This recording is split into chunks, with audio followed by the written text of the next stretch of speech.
नमस्ते दोस्तों, ओम नमः शिवाय। मेरा नाम Nirmala Yadav. Welcome to my YouTube channel निर्मल शास्त्रों का ज्ञान में आपका स्वागत है। दोस्तों, जैसे कि आप सब जानते हैं कि आजकल सीरियल्स में, पिक्चर्स में शास्त्रों से रिलेटेड बहुत सारी चीज़ें ऐसी बताई जाती हैं जो कि गलत होती हैं। लोगों को उसका नॉलेज नहीं होता है और लोग उसी को सच मान लेते हैं। या आपके सामने कोई अगर शास्त्र से रिलेटेड कोई गलत बात कहता है तो आपको उसका नॉलेज न होने की वजह से आप वहाँ चुप रह जाते हैं या सुन लेते हैं। ये जब हमें ही उस चीज़ का ज्ञान नहीं है तो हम अपनी आने वाली जनरेशन को इस चीज़ के बारे में क्या बताएंगे कि क्या सही है, क्या गलत है। तो मेरा 20 सालों का अध्ययन है शिव पुराण का, भागवत पुराण का, और बहुत सारे ऐसे बुकें हैं मेरे पास शास्त्रों से रिलेटेड जिसका मैंने अध्ययन किया है, जिससे चीज़ों को देख कर के मुझे पता चलता है कि हाँ, ये चीज़ गलत है। उसी तरह मैं चाहती हूँ कि शायद आप भी देखें और आप लोगों को भी सच्चाई का पता चले कि क्या सही है और क्या गलत है। तो आज मैं आपके समक्ष लेकर आई हूँ माता सती के देह त्याग से रिलेटेड, और शिव जी ने माता सती का त्याग क्यों किया था, जिसमें रामायण से रिलेटेड भी कुछ उल्लेख आएंगे जिससे आपको नॉलेज मिलेगा, जो कि मैं छोटे से छोटे में ख़त्म करना चाहूँगी, जो कि लगभग 66 पेज का है, जिसको मैं आधे घंटे से भी कम के समय में आप लोगों को सुनाना चाहूँगी। तो आप लोग का आभार सुनने के लिए, देखने के लिए। जब इस सृष्टि की रचना की गई थी, उत्पत्ति की गई, तो ब्रह्मा जी को उत्पन्न किया गया सृष्टि की रचना करने के लिए, विष्णु जी को उत्पन्न किया गया उसका पालन पोषण करने के लिए, और निराकार रूप से साकार रूप में शिव जी को उत्पन्न किया गया था संहार करने के लिए। तो जब ब्रह्मा जी ने इस सृष्टि की रचना की तो उनके मानस पुत्रों की भी रचना की गई, जिसमें से एक मानस पुत्र थे दक्ष। नारद जी भी थे, दक्ष भी थे, बहुत सारे ऋषि मुनि हैं उनके मानस पुत्रों में से। तो जो दक्ष जी थे उनकी 60 कन्याएं थीं। उनकी 60 कन्याओं में से 10 कन्याएं उन्होंने धर्म को ब्याह दी, 27 कन्याएं चंद्रमा जी से ब्याही गई, और 13 कन्याएं कश्यप ऋषि को ब्याही गई, 2 कन्याएं अरिष्ट नेमि से ब्याह दी गई, और इसी तरह अनेकानेक उनकी कन्याएं ब्याही गई, जिससे पूरी सृष्टि में आज मतलब पूरा ये सृष्टि का रचना चल रहा है। तो जब उनकी लास्ट जो कन्या थी, कोई बड़ी कहते हैं, कोई बीच की कहते हैं, कोई छोटी कहते हैं, खैर कोई भी हो, हमें तो उनके अवतार से मतलब है। तो जब सती जी माता का जब विवाह की बारी आई तो उन्होंने बहुत तपस्या की थी शिव जी से विवाह करने के लिए। तो जिसके लिए ब्रह्मा जी, नारद जी और विष्णु जी आदि अनेक देवता मिल करके दक्ष जी के पास गए और उन्होंने उनसे विनती की कि अब सती जो है ब्याह के योग्य हो गई हैं, तो उनका शिव जी से ब्याह कर देना चाहिए। तो उन्होंने भी सबके आज्ञा का पालन किया और उनके विवाह का प्रसंग मतलब तब हो गया तैयार कि चलो उनका विवाह कर देना चाहिए। और उनका विवाह क्या समय आ गया तो उनका विवाह हुआ। विवाह के पश्चात एक बार ऐसे ही माता सती और भोलेनाथ दोनों आपस में वार्तालाप कर रहे थे। तो शिव जी ने कहा कि माता जी ने कहा कि मैं आपको आपके कहे हुए कथन को हमेशा सत्य मानूंगी, जो आप कहेंगे मैं उस बात पे कभी संदेह उत्पन्न नहीं करूंगी। तो भोलेनाथ ने कहा कि अगर आपने भविष्य में आने वाले समय में कभी भी मेरे कहे हुए कथन पे संदेह उत्पन्न किया या आपको मेरी कही हुई बात पे शंका हुई तो उसी दिन मैं आपका त्याग कर दूंगा। माता ने कहा अच्छा ठीक है। कुछ समय पश्चात ऐसे ही उनकी जिंदगी चलते रही, समय व्यतीत होते रहा। कुछ समय पश्चात एक बार माता जी और भोलेनाथ आकाश में भ्रमण कर रहे थे, सतयुग का समय चल रहा था। तो माता जी ने पृथ्वी पर देखा कि एक साधारण से मानव हैं, बहुत व्याकुल हो रहे हैं, जैसे उनका बहुत कुछ लुट गया हो, बहुत कुछ खो गया हो, वन वन भटक रहे हैं, विरह व्यथा में पागल जैसी उनकी हालत हो गई थी। और शिव जी उन्हें देख करके प्रणाम कर रहे होते हैं। तो माता जी को थोड़ा विस्मित होता है कि मतलब जगत के पिता ऐसे साधारण मानव को देख के प्रणाम क्यों कर रहे हैं। तो वो कहती हैं कि प्रभु ये साधारण सा मानव आप इन्हें प्रणाम क्यों कर रहे हैं। तो शंकर भगवान कहते हैं कि सती देवी ये साधारण मानव नहीं है, ये साक्षात विष्णु जी के अवतार हैं। रामा अवतार में इन्होंने राम का अवतार लिया है। तो इनकी पत्नी का हरण कर लिया गया है, तो उनकी पीड़ा व्यथा में इस तरह ये उनको ढूंढ रहे हैं। माता जी को थोड़ा सा यकीन नहीं होता है कि विष्णु अवतार यानी साक्षात भगवान का अवतार होकर के मानवों की ऐसी प्रवृत्ति, ऐसी मतलब वो कर रहे, प्रकट कर रहे हैं कि बहुत उनका पीड़ा हो रही है, सहन नहीं हो रहा। उन्हें विश्वास नहीं हुआ कहे मतलब शंकर जी की बातों पे। तो उन्होंने क्या किया कि उनकी परीक्षा लेने की ठान ली कि उन्होंने कहा प्रभु मुझे इस बात पे शंका हो रही है, मैं खुद परीक्षा लेना चाहूँगी। तो भोलेनाथ थोड़े समय के लिए सोचने लगे, बोले ठीक है आपकी जैसी आज्ञा, आप जाके परीक्षा ले लीजिए। और अब आएंगे रामायण की कथा के ऊपर के माता सीता का जब 13 साल का वनवास पूरा हो गया था राम जी और लक्ष्मण जी के साथ, तो 1 साल का जब उनका बचा था वनवास, तो उन्हें राम जी को पता था, सीता माता को भी पता था कि उनका हरण होने वाला है।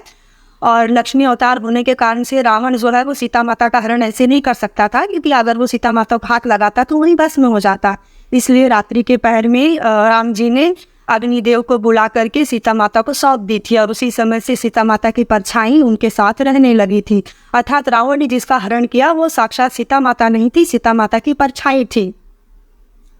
तो सीता माता की परछाई को जब वो हरण कर ले गया तो वन वन घूम रहे थे विरह व्यथा में, तो सती माता को अपना रूप बदल के सीता माता का वेश धारण करके वन में जाके खड़ी हो गई और बोली प्रभु आप मुझे कहाँ ढूंढ रहे हैं, मैं यहाँ हूँ। तो प्रभु आते हैं उनके पास, आके निकट में कहते हैं कि माता आप यहाँ, तो प्रभु कहाँ है। माता बहुत लज्जित होती हैं, अपने किए पर कह रहे मैं तुम परीक्षा लेने आई थी, तो साक्षात प्रभु निकलेंगी। तो पहचान लिया मुझे, फिर भी उन्होंने वार्तालाप किया, प्रणाम करके शिव जी के पास लौट गई। शिव जी ने उनसे कुछ सवाल नहीं किया, उन्होंने कोई जवाब नहीं दिया, चुपचाप से अपने आप चले गए अपने धाम को। लेकिन उस दिन से मन ही मन शंकर भगवान ने सती जी का त्याग कर दिया कि इन्होंने मेरे कथन पे अपना भरोसा नहीं दिखाया और प्रसन्नता की, इसीलिए आज से मैं इनका त्याग करता हूँ करके। अब माता इस चीज़ से अनभिज्ञ हो गई थी, वो इस बात को भूल गई थी कि मैंने जब कहा था कि मेरे शंका करूंगी तो मेरा त्याग कर देंगे, इस बात को उन्होंने अपने मन से निकाल दिया था। कुछ समय पश्चात और समय बीता व्यतीत होता रहा, तो एक दिन दक्ष को जब प्रजापति बनाया जा रहा था तो उसके संपर्क में उन्होंने महायोग का आयोजन किया था, कि अनुष्ठान किया था महायज्ञ का। तो उस यज्ञ के अनुष्ठान को उन्होंने सभी देवी देवताओं को, अपने सारे जमाई को, पुत्री को न्योता भेजा था, सिर्फ सती जी को नहीं भेजा था, क्योंकि उन्हें शंकर जी से बैर हो गया था। वो शंकर जी को अपना बैर समझते थे, क्योंकि शंकर वो सोचते थे कि सारे दामाद मेरा आओ भगत करते हैं, मेरे को पिता की तरह पूछते हैं, और शंकर जो है वो मुझे आओ भगत नहीं करते या मुझे अपने पिता की तरह नहीं पूछते, मेरा मान सम्मान नहीं करते करके इस तरह से वो कर रहे होते हैं। तो उन्हें अच्छा नहीं लग रहा होता है, तो उन्होंने उन्हें न्योता नहीं भेजा। माता सती जब देखती हैं कि रोहिणी जो है चंद्रमा के साथ अपनी 27 बहनें वहाँ से गुजर रही होती है, तो वो रोहिणी को पूछती हैं कौतूहलवश के प्रिय बहन क्या बात है, तुम कहाँ जा रही हो। तो वह कहती हैं कि पिताजी के यहाँ महायज्ञ का आयोजन है, जिसके लिए उन्होंने हमें न्योता भेजा है, तो हम वही के लिए जा रहे हैं। माता सती को बड़ा दुख होता है, उन्हें लगता है कि मेरे पिता होकर के साक्षात उन्होंने सबको न्योता दिया, मुझे नहीं दिया, शायद भूल गए होंगे कार्यवश, बहुत काम होगा इसलिए भूल गए होंगे। वो शिव जी के पास जाती है, बड़े दुखी मन होकर के कहती हैं कि प्रभु मेरे पिता ने महायज्ञ का आयोजन किया है, सबको न्योता भेजा है, शायद हमें देना भूल गए हैं, आपकी आज्ञा हो तो हम भी चलें। तो प्रभु कहते हैं कि नहीं प्रिय, जब तक कहीं मान सम्मान से हमारा बुलावा ना आए, तो हमारा कितना भी प्यारा क्यों ना हो, हमें वहाँ नहीं जाना चाहिए।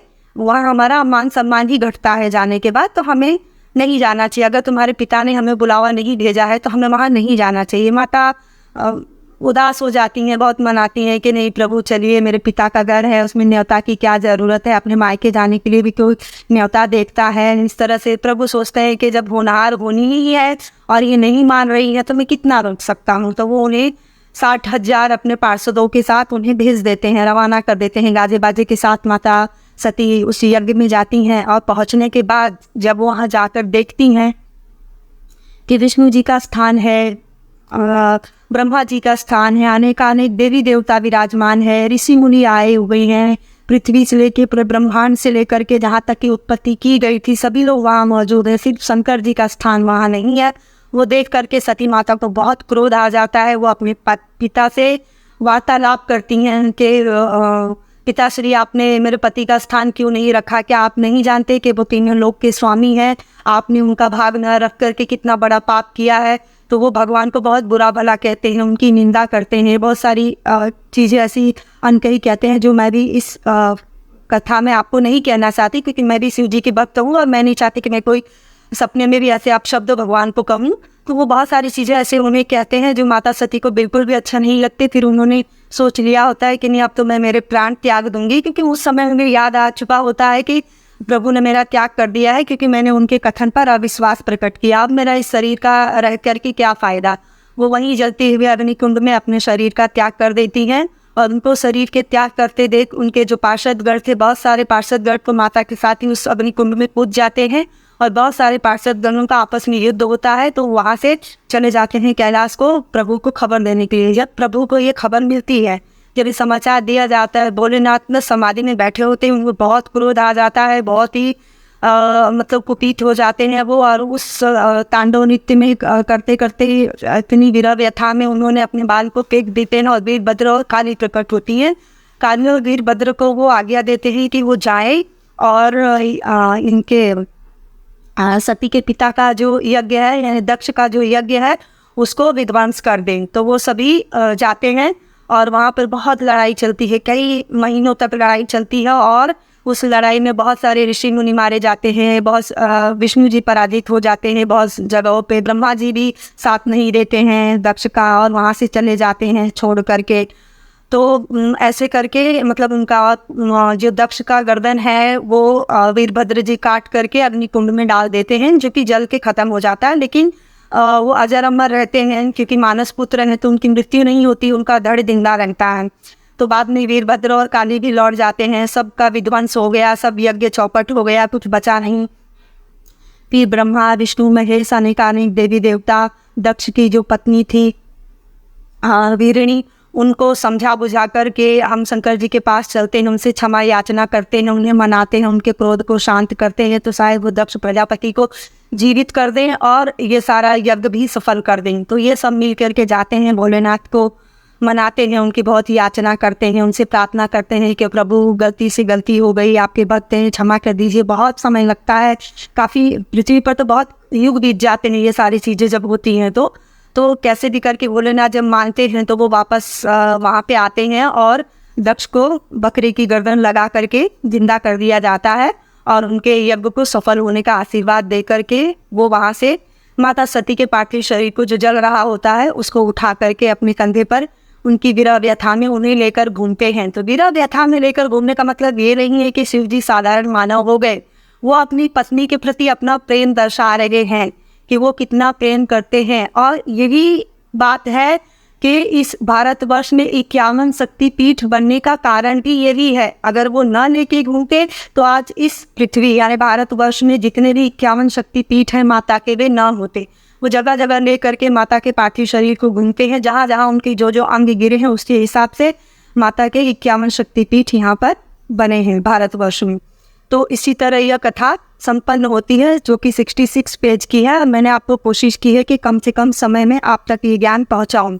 इसी तरह मेरे आने वाले वीडियोस में मैं आपको और भी शास्त्रों से रिलेटेड बहुत सारी कथाएं, मोरल स्टोरीज जो प्राचीन समय से रिलेटेड हैं, जिससे हम अपने ज़िंदगी से उब जाते हैं, परेशानियों में घिरे होते हैं। किसी को बीवी की परेशानी, किसी को बच्चों की परेशानी, किसी की ज़िंदगी नहीं चल रही है, किसी को आस पड़ोस की परेशानी, नौकरी में परेशानी, हर एक चीज़ की हमें परेशानियों से घिरे हैं। लेकिन बहुत सारी चीज़ें ईश्वर ने खुद हमें करके दिखाई है कि इंसान को कैसे जीवित रहना चाहिए और कैसे उन चीज़ों से निकलना चाहिए। तो ये कहानी हमें यह समझाती है कि आपके धर्म में कोई भी आके हस्तक्षेप करे तो आप उसे हस्तक्षेप ना करने दें।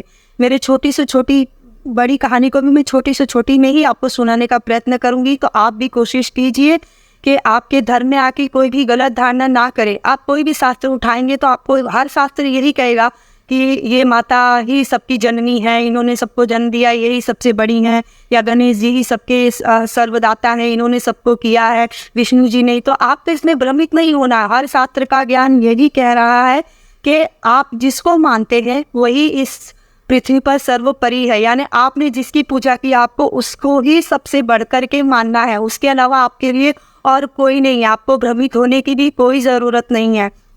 शास्त्रों में कोई त्रुटि नहीं है, त्रुटि है तो बस इसके अनुवाद करने में थोड़ी बहुत त्रुटि है। और जो सीरियल्स बनते हैं और जो पिक्चरें बनती है वो थोड़ी और सारी त्रुटियां डालते जाते हैं, जो कि नहीं करनी चाहिए। हमें लोगों तक सच्चाई का ज्ञान देना है बस। तो बस इतना ही आज के निर्मल ज्ञान में आपका, बस इतना ही। आपको अगर अच्छा लगे, कोई राय देना चाहें, कमेंट करना चाहें तो आप कर सकते हैं। इससे रिलेटेड जो मैं आपको जवाब देना संभव होगा मेरे लिए, मैं आपको देती रहूँगी। और आप इंतज़ार कीजिए मेरे अगली वीडियो का। नमस्ते, ओम नमः शिवाय।